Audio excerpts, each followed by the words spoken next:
तो भाई किसी मित्र ने पूछा है कि आपकी नज़र में खुशी क्या है? और क्या आप खुश हैं? और अगर आप खुश हैं तो ये जो स्टेट है, ये कब से है? तो ये कमेंट में पूछा उन्होंने तो मैं उसका जवाब लिखने लगा। 5-6 लाइनें लिखने के बाद मुझे ये एहसास हुआ कि इतना आसान है नहीं। ये जो सवाल हैं ये बहुत गहरे हैं और ये 5-6 लाइनों में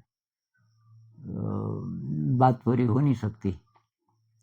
तो तब मैंने फ़ैसला लिया कि इस पे वीडियो बनाएँगे और बहुत गहरा सवाल है। तो मैं कोशिश करूँगा, खुशी की मेरी क्या परिभाषा है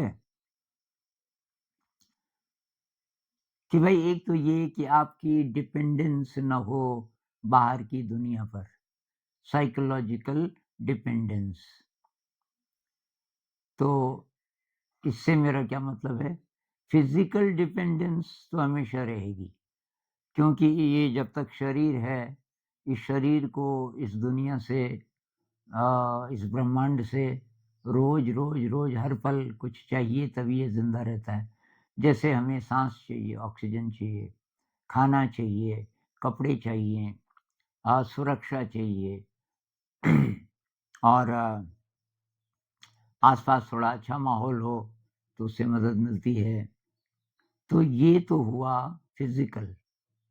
ये फ़िज़िकल हुआ कि आपका शरीर ठीक-ठाक रहे, आपको कोई परेशान नहीं कर रहा है। अ, और तो ये फ़िज़िकल तो चाहिए और कबीर साहब कहते हैं ना, मैं भी भूखा ना रहूँ, साधु न भूखा जाए, साईं इतना दीजिए जामे कुटुम्ब समाए, तो थोड़ा बहुत धन-दौलत भी चाहिए, आपकी जो एक्चुअल फ़िज़िकल रिक्वायरमेंट है। लेकिन साइकोलॉजिकली आप दुनिया से फ्री हैं। साइकोलॉजिकल डिपेंडेंस क्या होती है, जब आप को इन चीज़ों की ज़रूरत पड़ती है, जैसे मेरा नाम हो। अब नाम तो जब मेरा ऊँचा पद हो, मेरी अथॉरिटी हो, ये सब शरीर को थोड़ी चाहिए। ये हमारी शारीरिक आवश्यकता तो नहीं है। तो ये है तृष्णा, जो कि दुःख का कारण है।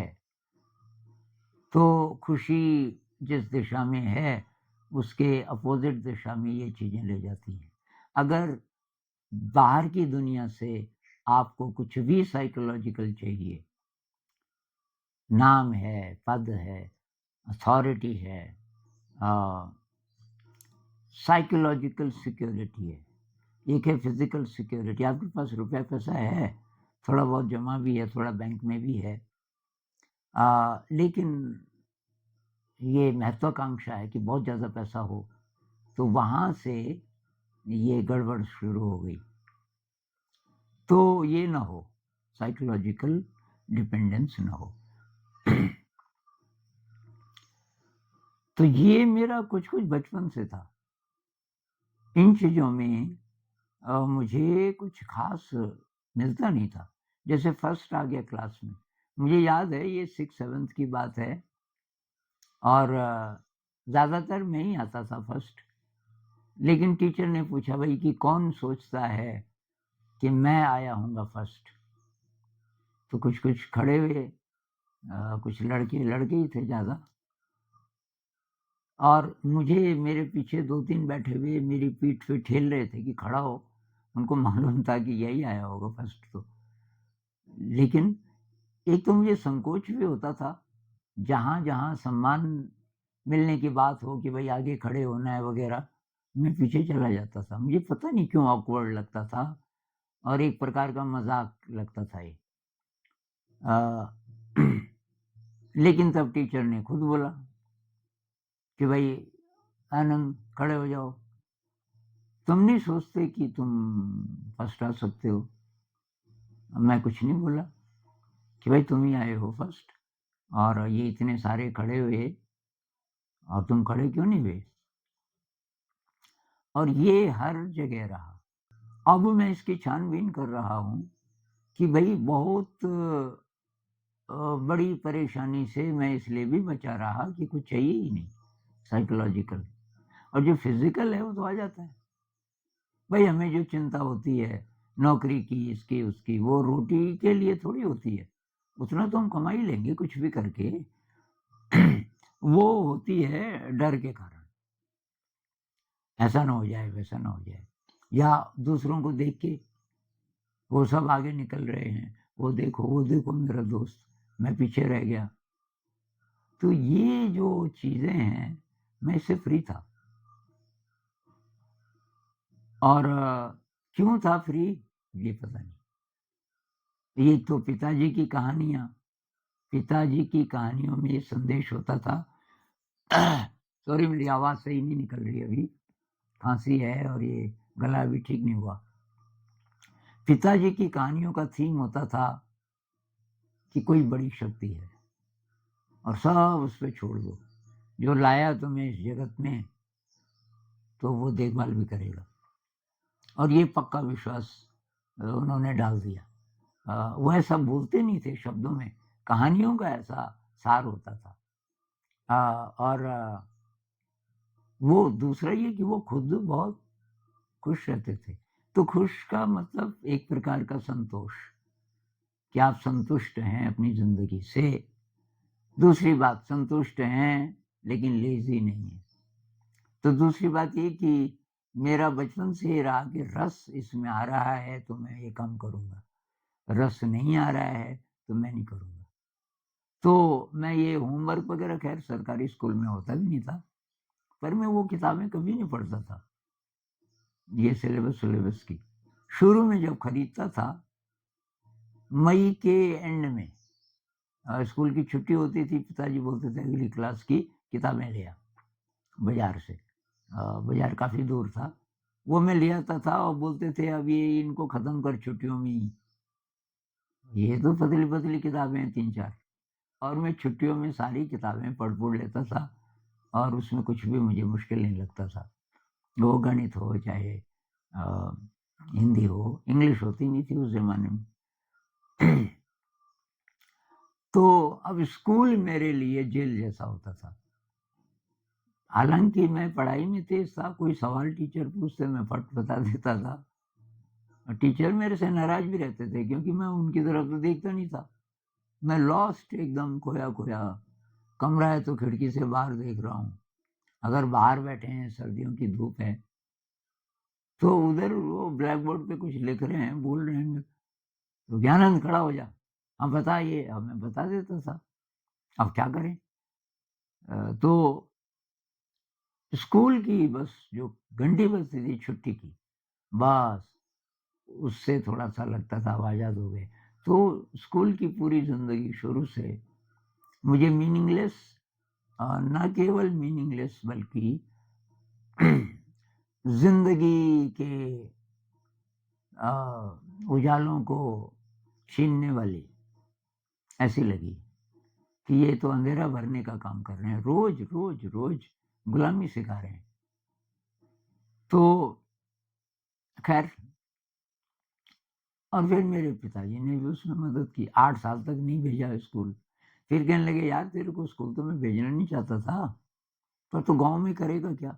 सब बच्चे तो वहीं जा रहे हैं, तो वहाँ तेरे दोस्त बनेंगे, कुछ और गाँव के भी दोस्त बनेंगे, और लेकिन ये आशा मत करना कि वहाँ ज्ञान मिलेगा, या ये जो टीचर्स हैं ये ज्ञानी लोग हैं, तो उनसे भी मदद मिली। लेकिन अब कष्ट तो बहुत आया, मैं बीमार हुआ बहुत बार। तो पहली बार जब हुआ मैं 18-19 साल का था। एक मेरी लाइफ स्टोरी, इस पर 30 प्लस वीडियोज़ हैं, 30 या 31 वीडियोज़ हैं। किसी ने इंटरव्यू लिया है मेरा, वो उसमें देख लेना मेरे चैनल पे। उसमें पूरी ज़िंदगी की कहानी है और ये बातें कुछ-कुछ वहाँ भी आई हैं। तो उस समय जब मैं बीमार हुआ, तो उससे पहले 2-3 सालों से मैं डिप्रेशन में था। उस ज़माने में ये शब्द तो होता नहीं था डिप्रेशन, इसके लिए नहीं जाते थे डॉक्टर के पास। पर अब पता चल रहा है कि उसी को बोलते हैं डिप्रेशन। कोई मीनिंग नहीं ज़िंदगी का, मैं बिल्कुल अकेला, पढ़ाई में बिल्कुल रस नहीं। तो फिर मैं बीमार पड़ा, मेरी टाँगें बेकार हो गई, फिर इलाज चला। इलाज चला एलोपैथिक, उससे मैं और बीमार होता गया। अंत में डॉक्टरों ने बोला ये 3 महीने बाद मर जाएगा, 3 ही महीने के अंदर-अंदर मर जाएगा। ख़ैर मैं नहीं मरा, ये आप वहाँ देख लेना लाइफ़ स्टोरी में। तो एक वैद्य जी, किसी ने बोला उनके पास जाओ। वैद्य जी की उम्र 100 से काफ़ी ज़्यादा थी। कोई कहते थे 110, 115, लेकिन एकदम लगभग 6 फुट के रहे होंगे और उनकी आँखों में कुछ था, एकदम तेज। और उनकी तरफ मैंने देखा, मैंने कहा यार ये आदमी मुझे छू भी लेगा तो मैं तो ठीक हो जाऊँगा। और उन्होंने सबसे पहले एक अजीब सवाल पूछा, "बेटा तुझे मेरे पे विश्वास है कि मैं तुझे ठीक कर दूँगा?" अभी तुरंत मैंने कहा हाँ। मेरे भाई साहब थे वो भी बड़े हैरान, क्योंकि डॉक्टर की बात आई, इलाज की बात आई, तो मेरे अंदर बहुत विद्रोह जागता था। खैर, तो फ़ेथ खत्म हो गया था। वो जो एंग्ज़ायटी का, फ्रस्ट्रेशन का, डिप्रेशन का दौर था, फ़ेथ किसी बड़ी पावर पे खत्म हो गया था। वो जब फ़ेथ वापस आया और उसी समय ये बैच भी मिले, मैं ठीक हो गया। तब बहुत उत्साह आया और तो मैंने ठान लिया मैं वही करूँगा, वही पढ़ूँगा जो अच्छा लगेगा और तब से मैंने ज़िंदगी में वही किया।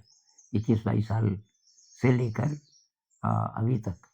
फिर भी ऐसी सिचुएशन में बीच-बीच में फँसा अनविलिंगली, अब वहाँ से तब जल्दी से जल्दी निकलने का कुछ तरीका निकाला और ऐसी स्टेट कब से है कि संतोष है। तो मुझे परेशानी जब भी हुई, वो बाहर के माहौल से हुई। माहौल मेरे लायक नहीं है लेकिन रहना पड़ रहा है। लोगों से मेरा इंटरैक्शन, अब कोई बड़ा है, अथॉरिटी फिगर है लेकिन गलत चल रहा है। कोई नहीं बोलता था, मैं बोल देता था। स्कूल की मैनेजमेंट का हेड है, अब पता चला गड़बड़ है, कोई नहीं बोलता था, मैं उसको बोल देता था। मुझे चिंता तो अब नौकरी के लिए तो आया नहीं होता था, किसी कारण से आया, कुछ सीखने आया। तो उसके बाद एक्चुअली मैंने ठीक से बैलेंस ढंग से जीना शुरू किया जब ये स्कूल का प्रोजेक्ट शुरू हुआ, ईपीवी स्कूल। इत्तेफ़ाक से क्या हुआ कि कोई मैनेजमेंट नहीं, मैं ही हेड हूँ उसका। कोई फंडर नहीं है, कोई फंडिंग एजेंसी नहीं है। क्योंकि मुझे बोला गया पैसा नहीं है, तभी तो करने भी दिया ना हमको, क्योंकि स्कूल बंद होने वाला था और उसके लिए जहाँ से फंडिंग आती थी वो कह रहे थे कि भई अब हम इसमें पैसा नहीं डालेंगे, अब आपको चलाना है तो आप चलाओ अपने आप, अपने रिसोर्सेज़ से। तो मुझे इसलिए बुलाया गया कि भाई तुम ये स्कूल चलाना चाहते हो, पैसा नहीं। मैंने भी सोचा बंद तो हो ही रहा है, मैं कुछ प्रयोग करके देखता हूँ। तो बच्चे 70-70 के करीब रह गए, 100 से ज़्यादा थे। मैं सोच रहा था 30-35 से ज़्यादा नहीं टिकेंगे, 70 टिक गए। और बस तो मेरा ये था कि आज के दिन जो भी नए आइडियाज़ मेरे पास हैं, मैं उनको इम्प्लीमेंट करूँगा। और एक बहुत यंग लोग मेरे साथ आ गए, कोई 8 पास, कोई 10 पास। और मैंने कहा 8 पास भी है, 5 तक को तो बढ़ा सकता है, 5 ही तक था उस समय। फिर हमने 6, 7, 8 बढ़ाया उसको। तो इनको मैंने बोला, ये जो मेरे साथ टीचर्स थे अभी, अ, मैंने कहा, "भई जो मैं बोलूँगा वही करना पड़ेगा।" वो भी तैयार। और मैंने कहा पैसा नहीं है, पैसा नहीं है, जेब खर्च थोड़ा बहुत कोशिश करेंगे और एक साथ रहेंगे। तो यहाँ मैंने शर्त रखी भई हम सब एक साथ रहेंगे, एक साथ खाएँगे। तो धीरे धीरे धीरे किसी को आशा नहीं थी ये स्कूल चलेगा, लेकिन वो चलता गया। और उसमें जो एडमिनिस्ट्रेटिव चीज़ें होती हैं उससे हम फ्री थे, मैनेजमेंट तो कोई है नहीं। और तो सैलरी का कोई झंझट नहीं। मैंने कहा भाई खाने के लिए पैसे हम जुटा ही रहे हैं, टीचर्स ट्रेनिंग करता था मैं, उससे आ जाते थे पैसे थोड़ा थोड़ा, बल्कि जेब खर्च भी 1000-2000, शुरुआत में 1000 ही, और कुछ समय बाद तो फिर थोड़ा ज़्यादा। ऐसा चला बहुत सारे साल, लेकिन मेरा फोकस होता था आज के दिन क्या करें। तो जो भी विषय हम पढ़ा रहे हैं उसको नया कैसे बनाएं, बच्चे को एकदम नया लगे, मुझे एकदम नया लगे। वहाँ से ये क्रिएटिव मेथड्स आए। हर कॉन्सेप्ट को कक्षा 5 तक जितने कॉन्सेप्ट्स हैं मैथ में, विज्ञान में इत्यादि, वो सब, और जो हिंदी इंग्लिश है उसके लिए हम नाटक बनाते थे। सिलेबस हमने एक तरफ रख दिया। सिलेबस में कोई अच्छी कहानी हो कहीं तो उसको ले लेते थे, मैथ के कॉन्सेप्ट्स ले लेते थे, विज्ञान में कोई कॉन्सेप्ट पसंद आए तो ले लेते थे, और लेकिन उनको प्रेजेंट अपने ढंग से करना है तो क्या करें। तो नाटक बनाए, नाटक की प्रस्तुतियाँ होती थी। मैथ में नई नई चीज़ें, जिसके कुछ कुछ वीडियोज़ हैं, मेरे शुरुआती वीडियोज़ सब शिक्षा के बारे में। 1 साल से पहले वाले वीडियोज़ अगर आप देखें, ये चैनल तब तक आध्यात्मिक नहीं था। ये भी बड़ी अजीब बात है कि कैसे आध्यात्मिक बन गया। तो लेकिन मेरे अंदर गुस्सा बहुत था फिर भी, क्योंकि इतना चैलेंजिंग माहौल था। शुरुआत में सब खिलाफ थे, धीरे धीरे धीरे लोग चुप होने शुरू हो गए। वो एग्री करते हैं ये तो पता नहीं, पर चुप होने शुरू हो गए कि यार ये चल ही रहा है स्कूल, तो इसको 20 साल से भी ज़्यादा हो गए। और ये जो बच्चे निकले यहाँ से, वो 12th करके और आगे, और अभी तो कईयों की शादी भी हो गई। अच्छी अच्छी जगह हैं, बहुत बढ़िया बढ़िया जगह। यहाँ कंप्यूटर देखा भी नहीं था उन्होंने, और कई कंप्यूटर्स में बहुत आगे बढ़ गए। क्योंकि मेरा ये मानना था कक्षा 8 तक बच्चे का कॉन्फिडेंस बढ़ाओ। अब कोशिश करो क्या क्या सीख सकता है, लेकिन कॉन्फिडेंस असली चीज़ है। और शायद वही तो मेडिटेशन, म्यूज़िक, जो जो चीज़ें मुझे अपनी ज़िंदगी के लिए अच्छी लगी, वही वही मैंने इम्प्लीमेंट करनी शुरू कर दी। मेडिटेशन वो मेरा था कि जिस दिन ऐसा लगे कि हाँ मेडिटेशन अब नहीं हो सकता, मैं निकल जाऊँगा यहाँ से। तो मैंने किसी को डिस्टर्ब नहीं करने दिया। अच्छा, म्यूज़िक, म्यूज़िक क्रिएट करने का अवसर मुझे यहीं मिला। ऐसा म्यूज़िक जिसको असेंबली में गाया जा सके, या तो प्रेयर टाइप, लेकिन ज़्यादातर इंस्पिरेशन वाले हैं या बहुत डीप मैसेज वाले हैं। तो वो गीत बनाने का, गज़लें तो लिखी मैंने पहले। एक दौर था जब मैं एमए में पढ़ता था, इंग्लिश लिटरेचर। इंग्लिश लिटरेचर में तो मुझे कुछ नहीं, कोई डेप्थ नहीं लगी, लेकिन उसी दौरान मुझे कुछ उर्दू के शायर मिले, ये गालिब साहब, मीर तकी मीर, और साहिर लुधियानवी, फिराक गोरखपुरी, इस तरीके के शायद ही कोई छूटा हो जो फेमस हैं। और उनकी शायरी, मुझे ऐसी किताबें कुछ मिली, हिंदी में लिखी हुई थी, और जो मुश्किल शब्द होते हैं उसका मीनिंग रहता था नीचे लिखा हुआ, तो मैं मीनिंग पकड़ लेता था। जैसे गालिब साहब की बहुत मुश्किल होती थी शायरी। कोई मेरे दिल से पूछे तेरे तीर नीम कश को, ये खालिश कहाँ से होती जो जिगर के पार होता। अब ये बहुत मुश्किल शब्द है, तो मुझे इसमें मजा आने लगा जब मीनिंग समझ आने लगा। तो मैंने भी गजलें लिखनी शुरू कर दी कुछ कुछ। न देखो आईने में इस कदर खुद को, नकाबें तो वही हैं देखते क्या हो। एक गजल मैंने लिखी थी, उसका एक शेर ये है।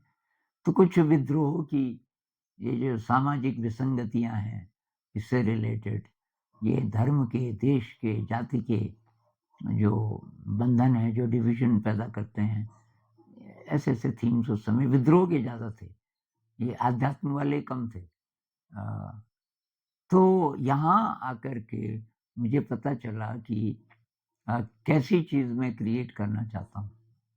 तो अभी 80 से ज़्यादा गीत मैंने लिखे हैं, जो कि अब बच्चे सबको प्रार्थना ही बोलते हैं, क्योंकि हम असेंबली में गाते हैं उनको। तो एक तो वो मुझे यहाँ मौका मिला। खाली रहने का टाइम ही नहीं, एकदम ज़िंदगी क्रिएटिव। टीचर्स के साथ मैं कई-कई घंटे रहता था, स्कूल के बाद। स्कूल के समय में बाहर घूमता रहता था या काम करता था ज़मीन के साथ, वो मेरा शौक है। तो दीवारें लगाना, ज़मीन को लेवल करना, कहीं कुछ करना, ये सब मैं कर रहा होता था और टीचर्स को बोलता था कि भई किसी को कोई प्रॉब्लम हो तो पूछ लो मुझे। तो कभी पूरी-पूरी क्लास वहीं आ जाती थी।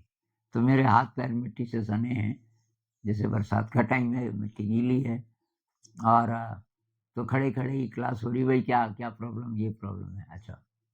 तो प्रॉब्लम सॉल्व हो गई, ठीक है तुम जाओ।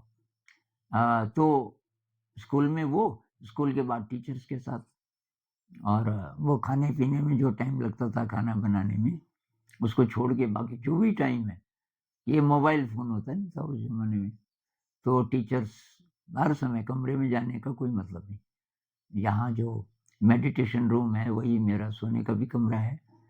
मेरा बेड छोटे से छोटा बेड है और बाकी सारा फर्श खाली है उसमें। लोग बैठते हैं ध्यान के लिए या पढ़ाई के लिए। अभी वो पढ़ाई वाला बहुत कम हो गया, ध्यान के लिए ही आते हैं। अब मैंने कहा भई अब आप लोग खुद करो। तो क्रिएटिविटी और ये म्यूज़िक क्रिएट करना हो, चाहे इनोवेटिव टीचिंग हो, कहीं जाना दूसरी जगह मुझे बहुत लोग बुलाने लगे, शिक्षा के बारे में बातचीत, मैंने बंद कर दिया। 1-2 जगह पहले मैं गया, मैंने कहा बात ही बात हो रही है यहाँ, कर तो कोई कुछ रहा नहीं। ऐसा होना चाहिए, ऐसा होना चाहिए, भई समझ आ रही है बात, कौन करेगा? तुम क्या कर रहे हो? तो मैंने कहा बेकार है, टाइम वेस्ट। मैं कहीं नहीं जाता था और तो बस बेसिकली ये है।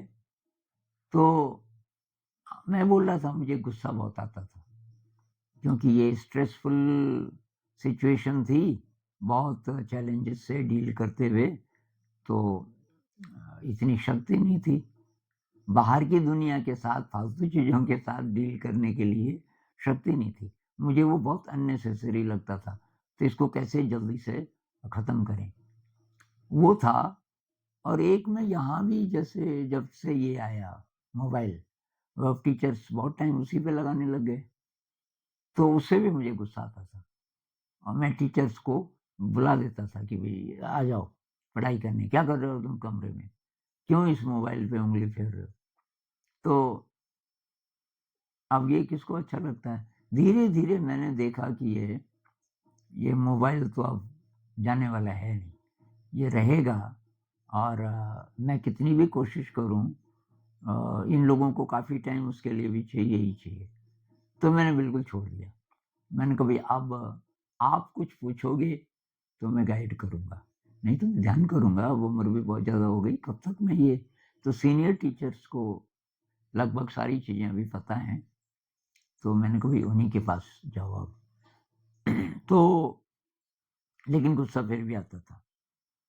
पिछले कुछ सालों से 3-4 सालों से वो पता नहीं गायब हो गया। गुस्सा गायब हो गया, शिकायत का मोड खत्म हो गया लगभग, कंप्लेनिंग मोड जिसको बोलते हैं ना कि ये ठीक नहीं, ये ठीक नहीं है। अ, किचन में मैं गया वहाँ सब अव्यवस्थित है मान लीजिए। अब कई ऐसी चीज़ें हैं जो टाइम पे नहीं की जा रही हैं। पहले मुझे गुस्सा आता था, अब मैंने कहा नहीं तू कब तक बोलेगा? जैसा है वैसा है। ये इन लोगों की ज़िंदगी है, इनको जीने दो अपने तरीके से। पूछेंगे तब बताओ, कोई सुझाव पूछे तब तो ठीक है, नहीं तो फालतू में आप कुछ मत बोलो। और मेरा गुस्सा ही खत्म हो गया फिर, उन सिचुएशंस में नहीं आता।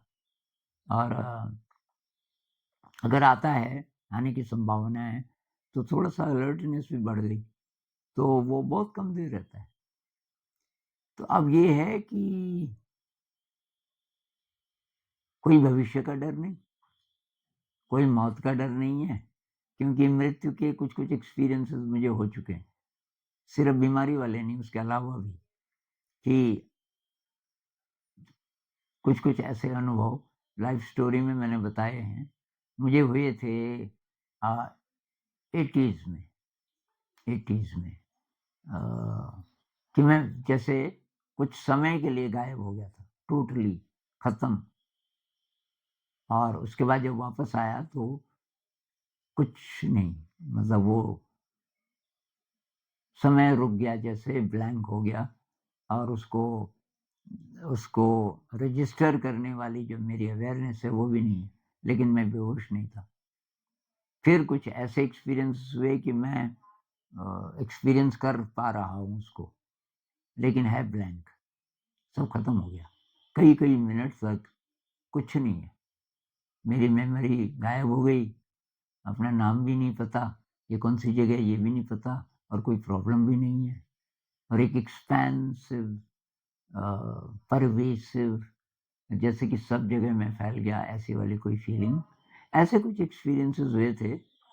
शायद उनका भी कंट्रीब्यूशन रहा कि डेथ का टेस्ट मुझे मिल गया। अब मृत्यु से बिल्कुल कहीं से भी डर नहीं लगता। और बीमारी का ये है कि एक्सेप्टेंस का भाव आ गया कि भाई कोई तो शक्ति है जो चला रही है, कोई बड़ा डिज़ाइन है यूनिवर्स का, और उस डिज़ाइन में हम भी शामिल हैं, और हमारे अनुभव और हमारे साथ जो-जो हो रहा है। तो अभी तो मैं 6 महीने से बीमार था, अभी भी ठीक नहीं हुआ पूरा। ये क्योंकि एक्सेप्टेंस का भाव आ गया था, मुझे ये सारे दिन बीमारी के मतलब ऐसे रहे कि बिल्कुल उदासी नहीं, 1% नहीं, और अंदर बहुत उत्साह। और ये मेरे साथियों में भी ऐसा ही हो गया कि भई कुछ नहीं हुआ, थोड़ा कष्ट है सर जी को, वो ठीक हो जाएँगे। शुरू में वो डरे, और मैंने बोला यार तुम डरो नहीं, अभी मेरा टाइम नहीं आया जाने का। वैसे तो आ भी जाता कोई बात नहीं, लेकिन अभी मैं ठीक हो जाऊँगा, मुझे और थोड़ा-सा ध्यान करना है। और तो फ्यूचर का कुछ नहीं, पास्ट का मैं वो भी एक्सेप्टेंस आ गया, जो-जो गलत काम किए होंगे, दुष्कर्म किए होंगे, तो मैं तैयार हूँ उसकी जो भी सज़ा मिलेगी। बुद्धिज़्म में कहते हैं ना उसका फल मिलेगा, सज़ा नहीं बोलते हो, फल मिलेगा। आपने आम का पेड़ लगाया तो कभी न कभी आम के फल आएँगे उसपे। आपने नीम का पेड़ लगाया तो नीम के फल आएँगे। ऐसे ही हमने जो-जो कर्म किए, अच्छे या बुरे, उसका फल मिलेगा। तो बुरे कर्म भी बहुत किए, बहुत लोगों को नाराज़ किया। ये प्रोजेक्ट जब से शुरू हुआ इसके कारण भी, क्योंकि मेरे पास टाइम होता नहीं था उनको समझाऊँ कि भाई असेंबली में तुम ढोलकी क्यों बजाते हो, ये क्यों करते हो, अब कैसे समझाएँ आप? तो कभी-कभी ऐसा व्यवहार निकल जाता था कि जो दूसरे को थोड़ा खराब लगता था। या मुझे बुलाया कहीं सम्मानित करने के लिए, मैं नहीं गया, तो भी नाराज़। अ, तो वो मैं एक्सेप्ट करता हूँ, भई वो प्रोसेस था, वो ज़िंदगी का एक हिस्सा है। अच्छा ही अच्छा थोड़ी होता है हर समय, जिसको हम अच्छा कहते हैं। तो एक्चुअली सभी को अच्छा ही बोलो, जो कि किसी एंगल से खराब भी लगता है, कष्टकारी लगता है, एक्सेप्ट करो ऐसा हुआ। मैं नहीं कर पाया, सेवा नहीं कर पाया, अपना जो योगदान था किसी जगह नहीं दे पाया, मान लीजिए, और वो याद आती है, तो बहुत कम देर के लिए मैं तुरंत एक्सेप्ट करता हूँ, भई ऐसा हुआ, उसके लिए गिल्टी फील मत करो, कोई रिग्रेट नहीं। उसी से तो सीखे आप, उसी से सीखे। तो ये रिग्रेट और गिल्ट होता है ईगो के कारण, अहंकार के कारण, कि मेरी डेफ़िनिशन अच्छी ही रहनी चाहिए थी शुरू से।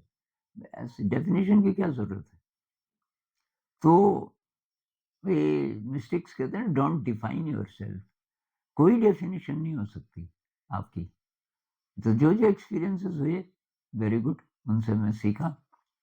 आगे क्या होगा? कोई डर नहीं, एक्साइटमेंट है बस, जो होगा अच्छा होगा। जैसे फ़िल्म में होता है ना, फ़िल्म देख रहे हैं आप, तो उसमें डर थोड़ी होता है फ्यूचर में क्या होगा, क्या नहीं होगा। इमोशंस आते हैं कहानी के हिसाब से अलग-अलग, लेकिन आप इंतज़ार करते हैं, अच्छा अगला सीन क्या है? अगला सीन क्या है? ऐसे ज़िंदगी भी है। अब कल और रोज़ मतलब हम क्रिएटिवली जी सकते हैं। अब वो लोग सोचते हैं कि पक्की नौकरी, सरकारी नौकरी, उसपे चिपक जाएँ कितने दिन के लिए? भई डेथ आएगी, ये क्यों भूल रहे हो? बहुत कम टाइम है तुम्हारे पास, तो क्यों नहीं आप तरंग में जीते? ये ज़िंदगी बहुत छोटी है, तरंग में जियो, क्रिएटिवली जियो और ऐसा हो जाए कि भविष्य का कोई डर नहीं, मृत्यु का कोई डर नहीं, बीमारी का कोई डर नहीं, जो भी होगा देखा जाएगा और सब अच्छा होगा। पास्ट का कोई रिग्रेट नहीं। बहुत सारे कमेंट्स ऐसे आते हैं कि पीछे की बातें परेशान करती हैं। अ, कोई रिग्रेट, कोई गिल्ट कुछ नहीं भई। जो हुआ उस समय आपका जो एनर्जी लेवल था उसके अनुसार आपने व्यवहार किया, तो सब ठीक है। तो बस यही खुशी की मेरी डेफ़िनिशन है और ये स्टेट एग्ज़ैक्टली कब से है वो डेट तो मैं बता नहीं सकता। एक प्रोसेस है जिसमें धीरे, धीरे, धीरे आप इवॉल्व होते हैं। पौधा बड़ा होता है, पेड़ बनता है, ऐसे ही शायद हमारे साथ भी है। इससे और बात करेंगे कभी। नमस्कार।